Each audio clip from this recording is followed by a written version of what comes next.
Yes, puppets. Yay. Like the funnest webinar you've ever been to. I will introduce myself. I am Libby Letlow. I am a professional actor and puppeteer here in Los Angeles, California, in beautiful, beautiful downtown Burbank, where it's nice and sunny today, which is lovely. And I am going to introduce you to the world of puppetry. Now, my world of puppetry is very, very small because there are all different types of puppets. There are marionettes, there are shadow puppets, there's minimalistic puppets where basically you can turn any object into a puppet.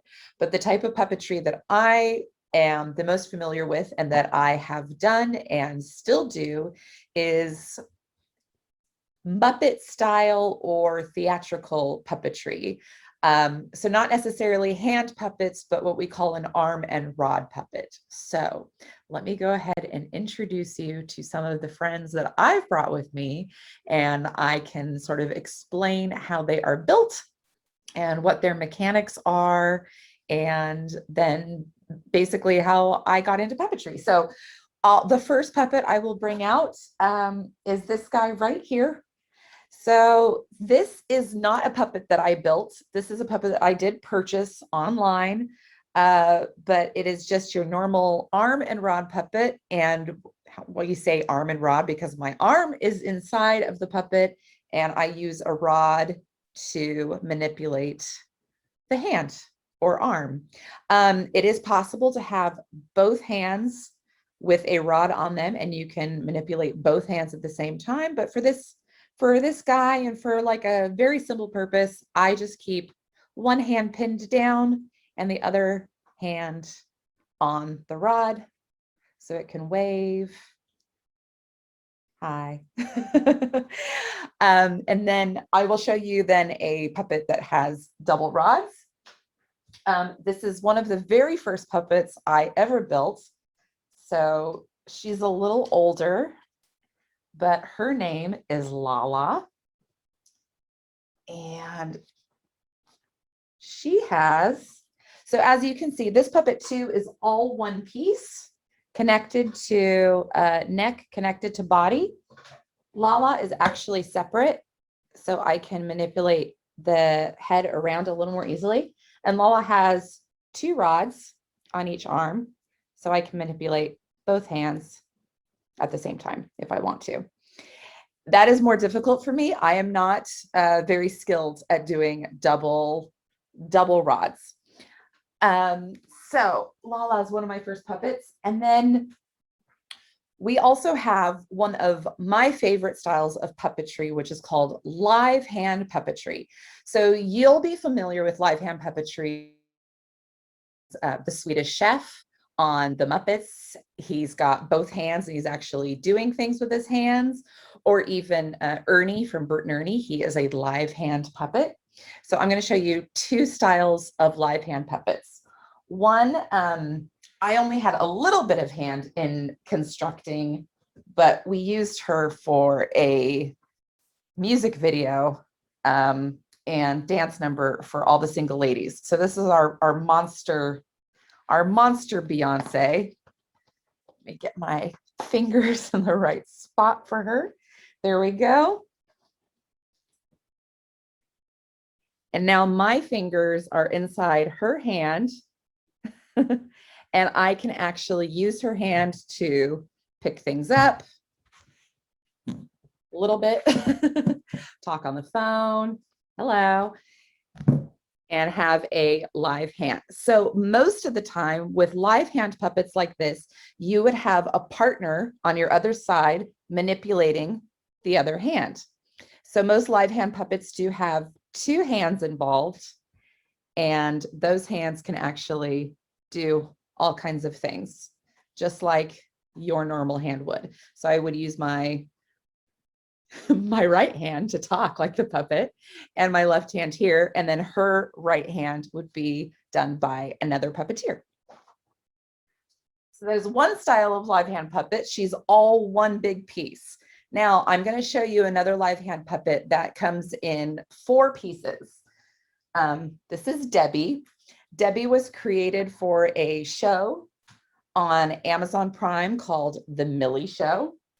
It's a very, very weird humor, kind of like Tim and Eric, but it is a lot of fun.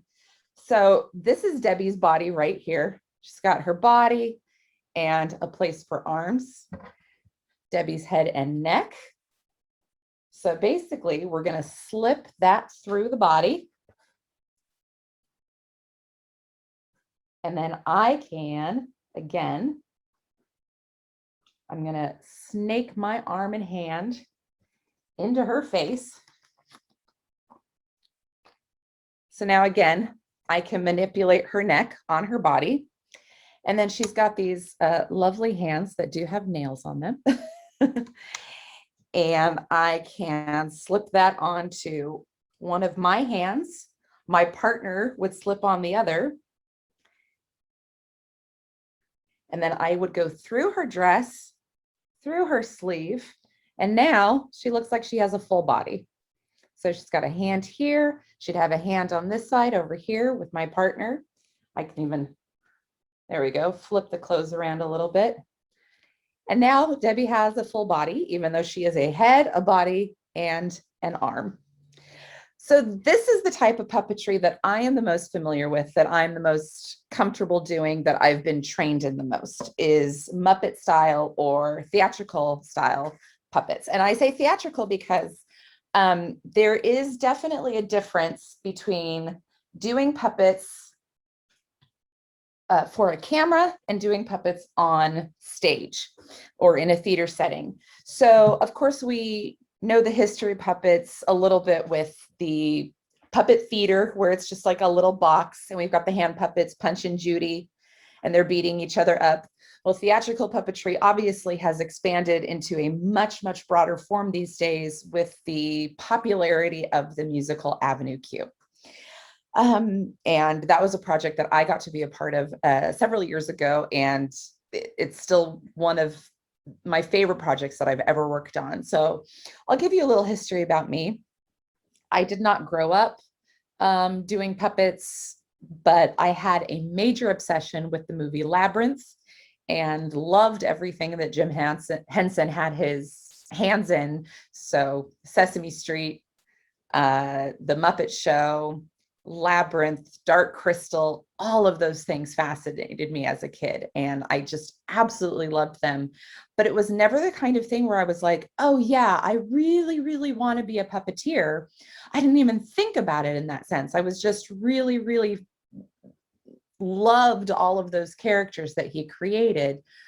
But I thought of them as their own entities, as their own people. I didn't look at them all the time as puppets. I just looked at them as other people, I guess. I didn't find puppetry until I was about 30 years old. And it was through a college production of Little Shop of Horrors. I had just come off another show and I knew that we were going to be doing Little Shop. And I was really kind of getting interested in movement and mask work at the time in college. And I asked if I could puppeteer the Audrey 2 plant. And they said, to my surprise, yeah, sure. We don't have anybody else who, you know, we would know to do it. So if you're already volunteering, then the part is yours to puppeteer it. And my college rented these Audrey 2 plants. So one of them was just the little baby Tui that sits in a pot on a counter. And then the second one was a hand puppet that Seymour actually held and manipulated. The third puppet was a full body puppet that just kind of encased me, and my legs were the vines. And we actually put that on a chair with casters on the floor so I could move around the entire stage. And then, of course, for Act 2, Audrey 2 is humongous. So it's this huge, gosh, I don't know, over 6 foot long foam encasing for a person inside of it. And you operate it by bending over and using your arms. And it's very exhausting. And there's a lot of stamina, but that's like built for somebody who's over 6 feet tall.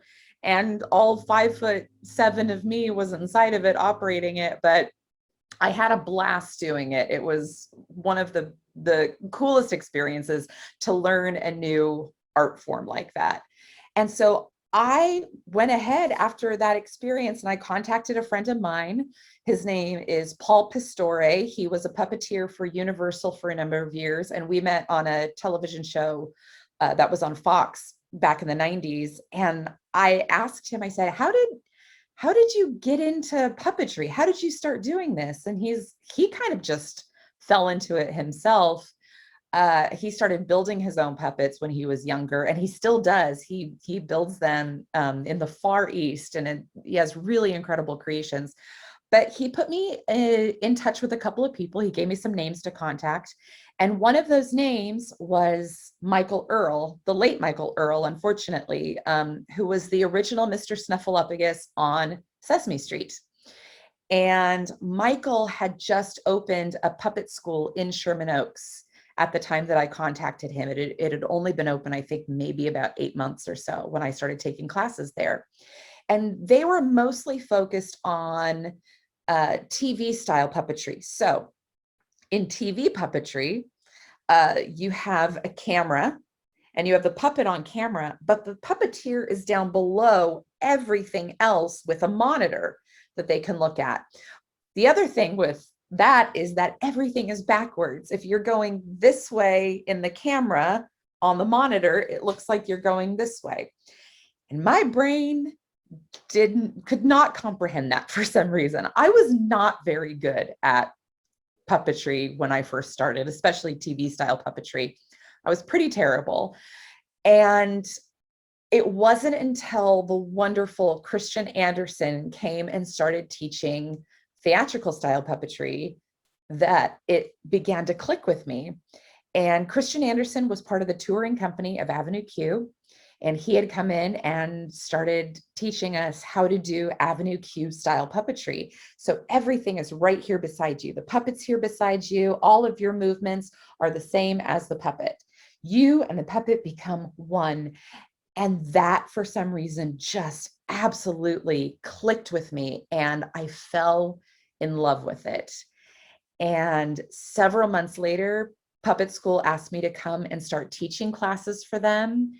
And I was teaching theatrical puppetry. And then because of that, there was a production of Avenue Q in Hollywood, and they were looking for somebody to be the puppetry coach for the show. So I came in and I started to coach the show. And because of that, I actually was able to get a role in the show as the second puppeteer and also Mrs. T and one of the Bad Idea Bears. And that show lasted for a little over 6 months. And I've made some of the best friends from that show. And I had the best experience from that show. And I got to help coach and create puppets for another production of Avenue Q in a different town. And I got to teach some kids how to do puppets for Avenue Q Junior. And it was all because I learned how to do theatrical style puppetry.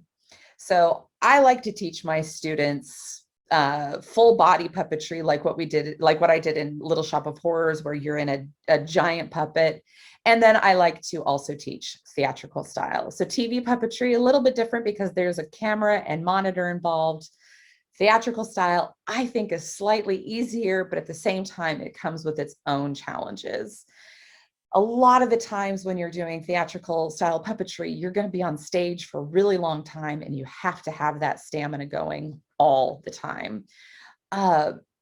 And there are exercises that you have to do for your arms. There are warm-ups that you have to do for your arms. And all of those things can definitely be taught, but stamina is just one of those things that you have to build over a period of time. One of the other things that you can do with puppetry is creating your own content. I had lots of friends at the time, especially after Avenue Q became such a huge hit, want to create their own puppet videos. So, a lot of the time they asked me to come in and just sort of Uh, what? What? I don't know. What do you mean you don't know? You should tell them about characters Okay, we can talk about characters. and voices. Okay, I was just getting to that. Can you be patient?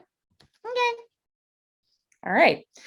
So when you're creating your own content, you're going to be creating characters. I'm doing it. You're going to be creating characters like Lala here. Lala is one of the characters that I created when I made this puppet. I didn't know what she was going to be, but then I looked at her and I went, oh, she's going to be kind of sweet. Yeah. And charming. Well, yeah. Yeah, exactly. But I want her voice to kind of be like a little girl. Are you calling me a little girl? I mean, your voice is like a little girl. All right. But at the same time, because Lala is blue, and this is not because she's blue, but I decided because of it later on, her humor is a little blue. So I tend to make sure that her mouth is closed quite a bit. Yeah, exactly. She can say anything she wants to anybody she wants, and she gets away with it because she's a cute puppet. Somebody said, swear it up, Lala. No, let's not here on the Health Network. I will save that for classes later. My other puppet here, this purple guy, so because he was store-bought, he was actually purchased so I could do an acting competition. So originally, this puppet had a wig on and it was wearing a sweater, and I had put eyelashes on it and everything. And this was a girl puppet for a while. And now that I've taken everything off, it's kind of a blank slate. So honestly, puppets are kind of whatever you want to make them. I can give it a monster voice if I decide that it's just going to stay a monster. I can give it a very gentlemanly voice if I wanted it to do anything gentlemanly. And you really can do whatever you want once you create your puppet, or even if you just want to buy a puppet online, like I did with this one, and you can create any kind of character. And then what you can do is you can get some other friends who also have puppets, and then you can create a YouTube video, you can create a music video for songs, or you could literally, if you wanted to, in your own home, just put the camera on the puppet and lip sync to a song.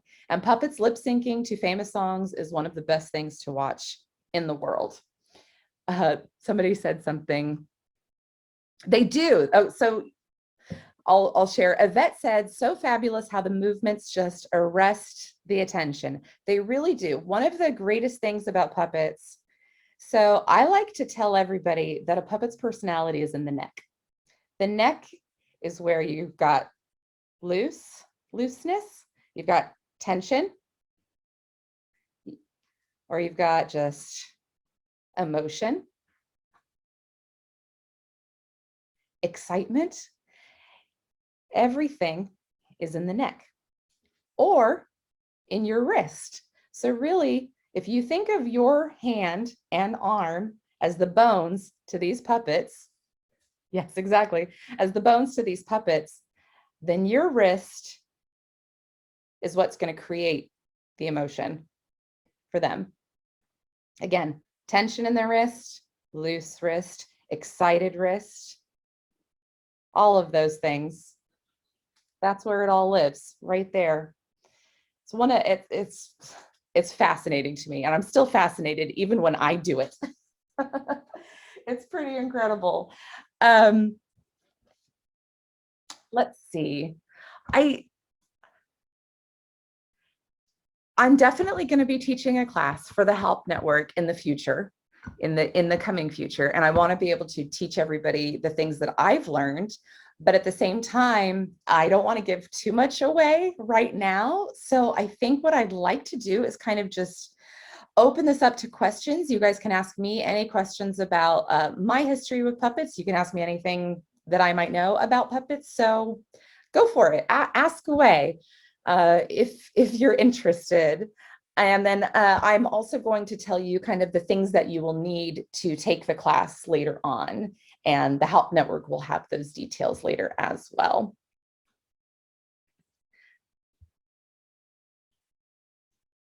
How difficult is it to get into the industry? I've tried many times. Okay, so there is a difference between just being a puppeteer and being in the industry, because the industry is just the entertainment industry, like acting, like voiceover, like anything else that you would do in the entertainment industry. It's going to be difficult. There are agents that specifically hire people who are puppeteers. There are some agents who hire you because you have, or sign you because you have puppetry on your resume, but they don't necessarily know what to do with you. So it's always better to go with an agent who would specifically represent you for puppetry. Now, I'm still not in the industry by any means by being a puppeteer. I have lots of friends who have asked me to help on their projects. I have done productions with puppets. I have worked on small films with puppets, but I'm certainly not in the industry. Henson is obviously the company that we think of when we think of puppetry. And that company already has so many people working for them. So they're not necessarily always looking for puppeteers. They just put out an audition notice saying that they were looking for female puppeteers for a competition that they were doing. And I've actually submitted a couple of times in the past before too. I even sent in a puppetry reel and I still didn't get chosen. It's really difficult. But if you want to just do puppetry and you want to surround yourself with puppeteers, the best direction that I can tell you to go in, especially if you're in Los Angeles, is to sign up for the Los Angeles Puppetry Guild, or at least look them up and start going to some of their events. If you're not in Los Angeles, I would search and find out if there is a puppetry guild somewhere near you, because chances are there is. And those are the kinds of people who are going to be like-minded and really want to play with you and start creating content with you, because really that's the end goal, is creating content. It's not necessarily being in the industry. The end goal is to create the content with the things that you love. I'm going to go back up because I missed a couple of things. How did you start with fabrication? What was the process? And how able do you need to be to make it all happen? This is a great question. I started with fabrication by going to puppet school, where they actually provided most of your materials and patterns. But there is a company online called the Puppet Project, and they have all kinds of different patterns for puppets that you can build, simple puppets all the way up to more complicated puppets. And those are going to be blank slate patterns, meaning that when it comes to the types of faces that you attach to those patterns, the world is your oyster. You can literally add anything you want onto it.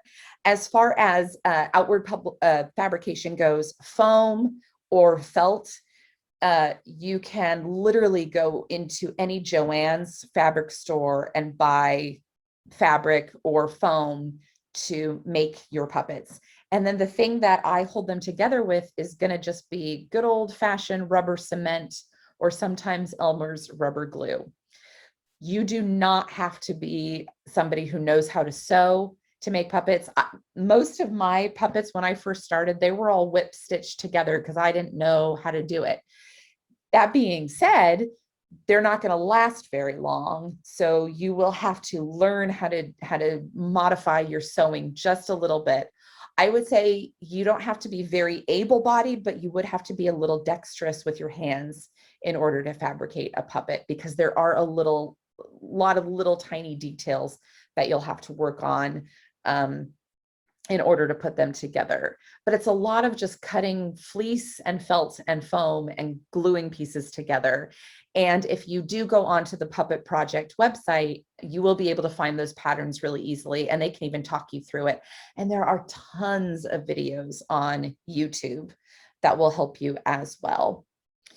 I hope that answered your question. If it didn't, let me know and I'll clarify. Somebody said that there we go. There's the Q&A.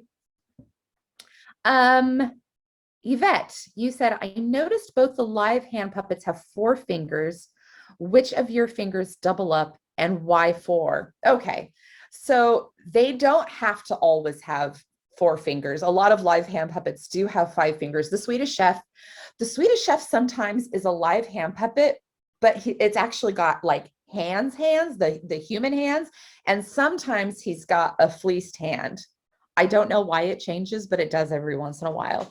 So they do not have to be 4 fingers. Both of mine are, because that's just, that was the pattern that I followed. So when I do my 4 fingers, it's my thumb, my index, my middle finger, and then these 2 fingers are together. So that's usually it. I think a lot of the 4-fingered thing too is just because puppets aren't necessarily human. They're a little more out of this world. So we want to give them a little less human characteristics. Jasmine, when will you be doing your next build class? I've never taught a build class, but now you put it in my brain that maybe I should. That would be a lot of fun.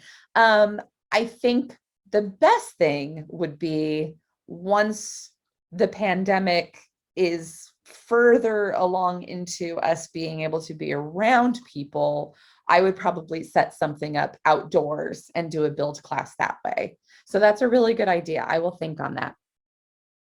How do you get your arm strong enough to hold the puppets and manipulate it for however long? Just keep doing it until it builds up muscle. That was pretty much how I learned to do. I mean, honestly, any bicep curls you could do, any lateral lifts or tricep building is always very, very good. But really where you're going to learn to build that muscle is in classes and in rehearsal. You're going to, because you have to hold the puppet in a certain way. A lot of people here, I'll show with this guy. He's just the easiest to slip on and off. When you start doing puppetry, this is a neutral position for your puppet. Your arm is kind of at an L shape. So your puppet is up nice and straight. That's where you want your puppet when you have it side by side with you in a theatrical setting. A lot of people, when they first take the class, they do a Z arm. I call it the Z arm because they start moving their arm like this, and the puppet's neck does that. So it looks like this because they haven't held that puppet up long enough. So you really have to build that muscle to keep the puppet up nice and straight, where you can move your wrist to the side. You can make sure that the wrist is nice, relaxed. You can manipulate the hand, all of those things. That's what you want to look for when you're trying to build that muscle, is honestly just keeping it here as long as you can while you're talking, while you're moving. The other thing too is if you're doing theatrical puppeteering, especially in Avenue Q, if you're on stage that whole time, your puppet can't look like it's dead. Your puppet has to be alive the whole time. Your puppet has to be breathing the whole time. It always has to have a slight bit of movement in it in order for it to be alive. So really, really good, important question. Thank you. What advice do you have for creating voices? You do it so well. That's really sweet of you to say so. I think my advice is to make sure that any voice that you do is comfortable for you. I would never tell anybody to try to do a voice where they're straining their throat or they're straining in their nasal cavity too long, because after a while, you're just not going to be able to do it anymore and you're going to blow out your voice. Breath exercises are always suggested, using your diaphragm. A lot of what I'm going to tell you about voice work is just rooted in acting work as well. Everything that you learn as an actor, breath control, comfortability in your speaking voice, and then just modifying those things, nasal, throat, learning how to put lisps on things if you want to. It's, I would basically just say, yeah, anything that's in your comfortable register. So like I was doing Lala's voice and Lala's up here. But if I try to do it up here, that would be really hard for me to maintain for a long period of time. So I'm just going to kind of do it here where I'm more comfortable. If I was doing a monster voice, I could do a monster voice, and my monster voice lives about here, which is just a little lower from my register. But it's not going to be, I'm not going to do a monster voice down here for too long, because I would not be able to maintain that. So it's just about modulating your own voice to finding where you're comfortable. Are there still places to make a living in puppetry? Just seems that the content has gone digital. Well, I mean, right now, especially for the past couple of years, the content has gone digital because of, you know, what we're in right now, the pandemic and everything. But yes, I agree with you. It does seem like that to me as well. It also seems that, again, the company that we think of, Henson, when we think of puppetry, they seem to, it's not like they have a monopoly on puppets, but they're just the ones who put out the content, and they're the ones that have the money to do it because they've been doing it for so long. But there are definitely production companies that are still doing things with puppets. I mean, even Comedy Central, they had Crank Yankers, and I think that's even coming back. There was Greg the Bunny, and I think a lot of puppetry content that you've seen move into mainstream is stuff that started as digital content, and it was seen and it was enjoyed and people decided to produce it. So it's really a matter of just getting that content out. As far as theatrical puppetry goes, I'm always of the mindset that you create what you want to do. So for me, you know, Avenue Q is one of those really special instances where there's puppets already built into the show, but there are shows that you can do that don't have puppets necessarily, where you can just decide to put puppets in. I've been talking about producing a production of Midsummer Night's Dream for a long period of time that has puppets. Something else that would be really cool is doing a Macbeth drama with Boone Raku puppetry, because they're more stylized to represent something that's opera, and Macbeth is a very operatic Shakespeare play, I think. So it really is just kind of, you know, whatever you decide that you want to focus on, just do it. There's nothing that would stop you from doing it. Creating your own content is really the best way to get recognized. How can we be sure to be notified when you teach a class? Do you have a mailing list, or should we just follow the Help Network? The Help Network will probably contact, I'm going to say this so Tiffany can hear it. The Help Network is going to contact everybody who joined this webinar today and let them know when my puppetry class will be. But yes, you should probably follow the Help Network as well, just so you can see everything that's coming up. This has got to go on a shirt. You create what you want to do. Yes, absolutely. Let's see. That was okay. Sorry, I'm just looking at the questions now. Will you be teaching a build class? Oh, Carolyn, are you saying you tried to do the thing for Henson as well, but you didn't get an audition? Yeah, I don't know why I didn't get chosen. They don't tell you. They have thousands of applicants. Mary Robinette Kowal uses her experience as a puppeteer to teach point of view for writing, and I've always loved that and wanted to learn the technical specifics like wrist and neck. Is that something your class will cover? That is definitely something my class will cover, I promise. Hoard those Joann's coupons. Yes, absolutely. That's for fabrication. I have an entire puppet tree full of simple hand puppets, and I would love to utilize practice with them more regularly. Cool. Okay, so hand puppets, literally hand puppets that you can buy online, or not online, sorry. I mean, you can buy them online, but like literally so many gift shops have little like animal hand puppets. I even have, oh, I wish I had gotten them out. I have this really cool crab puppet that I got at the Monterey Bay Aquarium years ago. and his little mouth is like so tiny, but the rest of your hands are his claws, and he's so fun to manipulate. So when I teach the class, I'll bring him out to show you. But hand puppets are a great way of starting out. If you remember Mr. Rogers' Neighborhood, he used hand puppets for some of his puppetry, and they were not anything like this. They didn't have full faces. They were so tiny, and some of them didn't have mouths that you can manipulate, but they still were able to convey really sweet messages, and you could still manipulate them in a way where they showed emotion. And I love that. So hand puppets are a really great place to start. Pilates, yes, that definitely builds arm strength. Julie Taymor brought puppets into a Mozart opera. Julie Taymor, bless her, a goddess amongst us. I love her as a director, and what she did with The Lion King and the puppetry work that's in that show is just chef's kiss to the universe.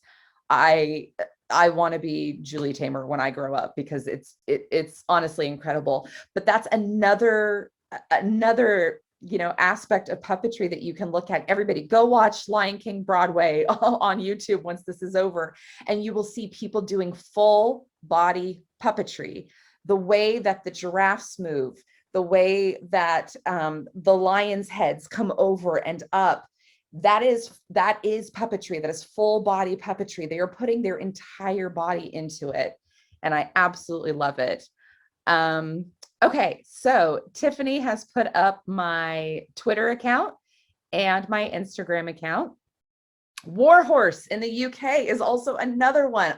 It's so unbelievably stunning, and the way that those puppeteers manipulate those horses, it's absolutely fantastic.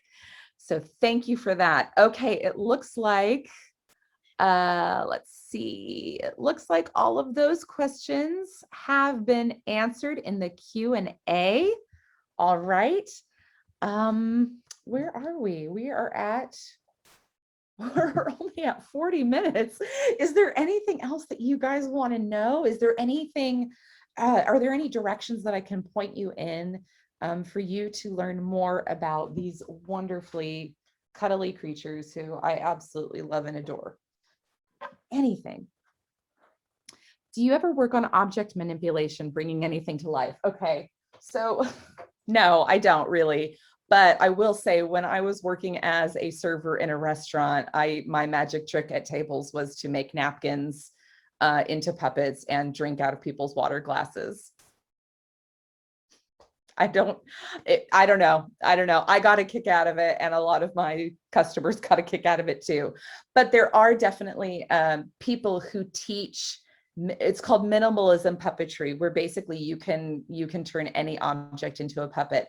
And some of that I actually will teach in my class, just starting with a little foam ball that you put on your hand. You just put a little foam ball here on your fingers, and your hands are its hands, and you can manipulate the little foam ball for it to have emotions and things like that.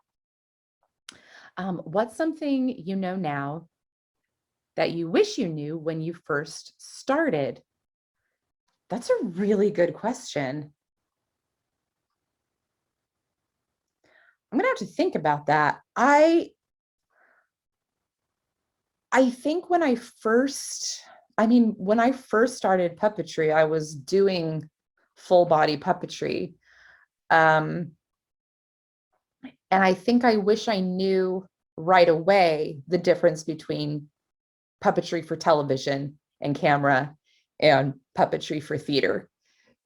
Because what I was doing was already theatrical puppetry, and I didn't know that. So when I went into this, TV puppetry class, I don't know, it just, for whatever reason, my brain couldn't make the switch from just using my whole body to do puppetry as opposed to just putting my hand on a camera and just doing the puppet.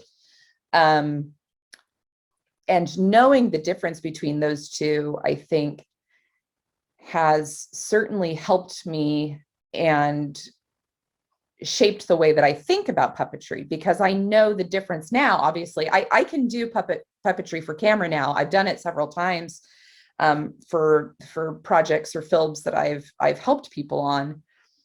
But I had to get into a mindset of, okay, I've got to just concentrate on the puppet right now and make the puppet move. And that's where all of my focus is going. And I can look at this monitor, I can check in with my puppet and make sure that it's doing everything that I want. Instead of having this puppet here and I'm reacting with the puppet at the same time that the puppet is doing everything, I just had to be able to make that switch. And I didn't know that when I first started. So that's been helpful to know.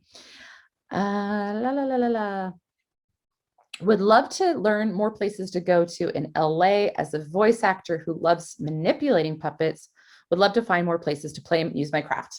Los Angeles Puppetry Guild. Yes, yes, yes. Please look them up.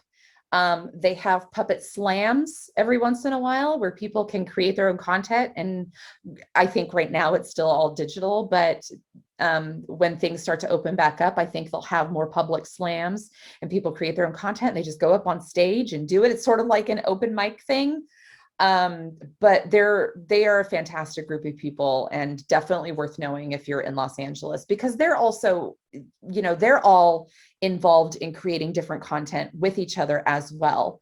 So definitely Los Angeles Puppetry Guild. And they have people who are part of Henson as well.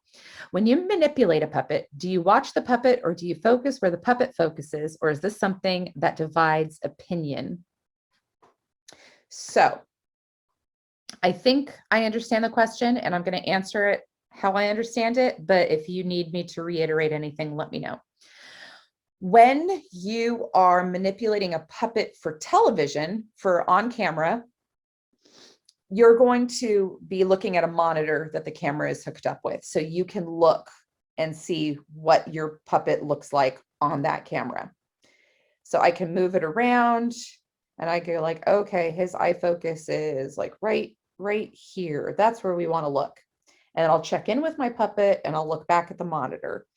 So that's really what you want to pay attention to when you're doing puppetry for film or television. When you're doing theatrical puppetry, especially, and I'm speaking mostly of Avenue Q type puppetry. When you're doing Avenue Q type puppetry or theatrical puppetry, you never want to look at the puppet. You want to look where the puppet is looking. You want to take the same focus as the puppet to whoever or whatever the puppet is looking at. That's where you want to focus to, because you want the puppet to be the main focus of everything you're doing. And if you keep looking up at the puppet, everybody's going to be looking at you and wondering what you're looking at, instead of looking at you and the puppet as one entity, which is really the main goal of a lot of theatrical style of puppets. So even if you have a large puppet, even if something like Warhorse, where they're manipulating those bars, you're not looking at the bars you're manipulating, you're looking at where you're going. You're not looking up at the puppet, you are focused on just moving forward. So with Lala here, if Lala's on stage with me, let's say, and I want everybody to pay attention to Lala, I'm not going to do this. I'm going to do this. La la la, it's a nice day. I don't know what to say right now. Oh, those are some nice flowers. Yeah. Okay. Yeah. Any small movement that she does, I'm going to do. Shoulder shrug, neck, sigh. Anything that she does, I'm going to do too, because we want us to be the focus. And I promise you, and you can look up Avenue Q on YouTube and watch some of the productions from Broadway. Within the first, I'd say 5 to 10 minutes, after it's a little jarring of going like, oh, there's a person and a puppet, what am I supposed to watch? It will all meld into one. And the fact that there's even a puppet or a person, the fact that there's even a person on stage will not register in your brain anymore. You will be looking at the puppet. The puppet will be what your focus is on. I hope that answered your question. If it didn't, let me know. Okay, that's exactly what you meant. Perfect. Saw this the first time, Finding Nemo live. Yes, that was such a good show. So my partner, Mark Whitten, who I did Avenue Q with, he was Trekkie Monster, and he was also Nikki, and I was his right hand of that puppet. We talked about that with the big monster here. So he was manipulating the mouth and the left side, and I was just standing over his shoulder, being the right hand of those puppets. So there were two of us side by side, and it's the same thing. Even when you're the right hand of a live hand puppet, you're still going to look where the puppet looks. You're going to emote the way the puppet emotes. Oh my gosh. Sigh, happy. So even as the right hand. So Mark was Nikki. He did the voice and mouth and the left hand of the puppet. I was his right hand. And he was actually Marlin as part of the Finding Nemo live production in Florida. It's so cool. Those puppets are sort of a different style of puppet. They're more, I wouldn't even say Boon Raku, but a lot of them are on sticks, and they have different levers and things to manipulate the eyes and to manipulate the mouth and the fins. A lot of that starts to go into creating armatures inside of puppets and animatronics inside of puppets, which is a side of puppetry that I am not familiar with. But that's where the more complicated puppetry comes into, when you're getting into bigger productions like Dark Crystal or like any of the Muppet movies, and you have, what is it, Sweetums, the really giant puppet that a person's inside. There's definitely levers and pulleys to be able to do those mouths and those eyeball movements and things like that. And there are animatronic puppets, anything that's like so unbelievably tiny, where you can't see an actual puppeteer manipulating it. It's usually done by animatronics, which is beyond my ability, but it would be really cool to learn. I focus mostly on just the foam guys. That's really about it. How do you negotiate being big emoting for theatrical puppetry and focused if you do other VO and acting work? I'm not sure I understand the question, Yvette. How do you negotiate being big emoting? Well, I want to be able to answer it. I think it really just depends on the production and what the director is looking for, or the writer. I think it goes into, I mean, if you're doing a stage production, you want to have more, big emoting because you're on stage and you've got an audience that's far away and they need to be able to see all that. But if you're doing voice, if you're just doing the voice of a puppet and the puppet is on camera, obviously, because anything that's on camera, it captures every little movement. So every little movement becomes very, very focused. Do you find it hard to go back and forth between the types of projects?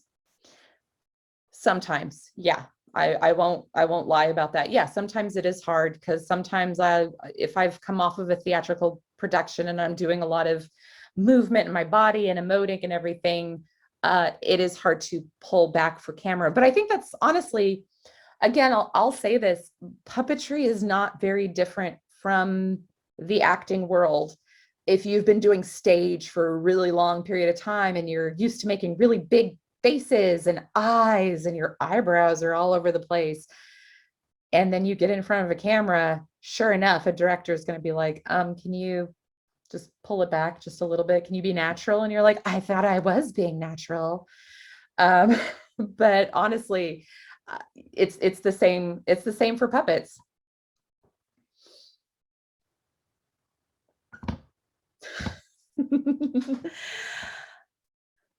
Exactly. I'm always like this. This is my natural state. So I hope that answers a lot of questions about puppets. Oh, more questions in the Q&A section. Let's let's go to our questions and answers. Did that one. Help Network. Oh, open. There we go. Sorry, I was on the wrong thing, Tiffany. Is there a good place to be for puppetry? You're in Burbank, but I want to be where I can do more, or should I just look up the guild near me? Oh, Carolyn, if you're not in Los Angeles, I would look up the guild that's closest to you, or I would just look up puppetry in your area. My thought is, because of Los Angeles, having an entertainment industry, and New York as well, and probably some stuff in Florida, Atlanta, Georgia is going to, and Atlanta, Georgia has like the big puppetry museum, and there's like that's where like they have, oh God, what, I can't think of the words right now. It's like a big compound about for puppets, but it's like this huge puppetry museum, and it talks a lot about the history of puppets in Atlanta, Georgia. But unless you're in those areas, my guess is that a lot of puppetry that you're going to find around you is going to be more for educational purposes. It'll probably be a lot of children's theater or educational tours. That's my guess, but I don't know for sure. So I definitely would just look up, puppetry in your area and see if you can find anything. Are there any other puppetry classes available anymore? I feel like there isn't proper school to learn this anywhere specifically. Puppet school here in Los Angeles, where I learned puppetry, it does not exist anymore. And at the time, it was the only school for puppetry that was not associated with an academic school. So there are schools in the country, conservatories mostly, or like CalArts in Los Angeles, the Del Arte International School for Movement up in Northern California. I know that they have puppetry classes, and you can learn movement and mask work. And a lot of colleges across the country will offer classes that touch on puppetry, but don't necessarily go into details. There are no schools that I know of anymore that actually teach strictly puppetry. And that's one of the reasons that I'm going to be teaching a class for help. And I want to do it more often, because I think there are still people who are looking to get to know that world and know how to be a puppeteer. And yeah, you're absolutely right. There really aren't a lot anymore. You can always look it up. I would Google puppetry classes and see what comes up. But for the most part, I think you're correct. I don't think there is a ton right now, unless it is attached to a school of academics. What percent of any performance do you feel is from the acting realm versus the puppetry realm? Obviously, acting classes are a big piece of this. I think you can get into acting without having, I think you can get into puppetry without having acting experience, but a lot of what you're going to learn in puppetry parallels what you would learn with acting classes. I hope that answers that question. So you don't have to be an actor to be a puppeteer, but when you're a puppeteer, you're going to learn a lot of acting. Does that make sense? I hope that makes sense.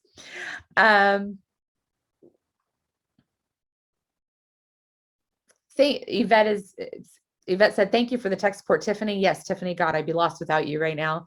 It's great to learn from fun folks and definition of puppet people. Yes, absolutely. I would certainly call myself a puppet person. I absolutely love puppets. I wouldn't say that I live and breathe puppets, but they have become a huge part of my personality. It's just one of those things that as soon as somebody says, or as soon as somebody learns that I am a puppeteer, that's pretty much a lot of what they want to talk to me about or find out about. Tiffany is telling you, we'll let you all know when my class is available. A survey will be sent to you today, which includes the option to sign up for your newsletter.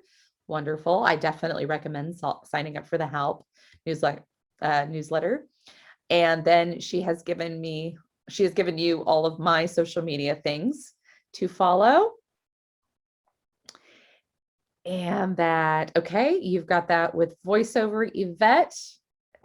Yes, exactly. Everyone is fascinated when they learn something that you do that's a new skill that they don't necessarily think of. Voiceover is a very similar world. And on that note, if nobody has any other questions, I'm going to go ahead and end the meeting and say thank you all so much for joining me today and for learning about these wonderful cuddly creatures known as puppets. Let's just pull them all up here. And I thank them for their service. I will definitely have more of them when I teach my class. So be sure to sign up for that. I'll bring out some of the patterns that I have gotten from Puppet Project. Things you might need for the class. You might need some elastic with some eyeballs on it, or even just a little bit of foam, or if you want to just grab a hand puppet or a puppet that you get off of Amazon, honestly, anything that you can find. But when you do sign up for the class, I'll give you a list of actual materials that you will need. So I hope I see a lot of you there. Thank you again so much. Felt applause, which would be a very soft applause. Thank you. And thank you to the Help Network for having me. And yeah, I'm so glad you all joined me today. You guys have a wonderful day. Take care.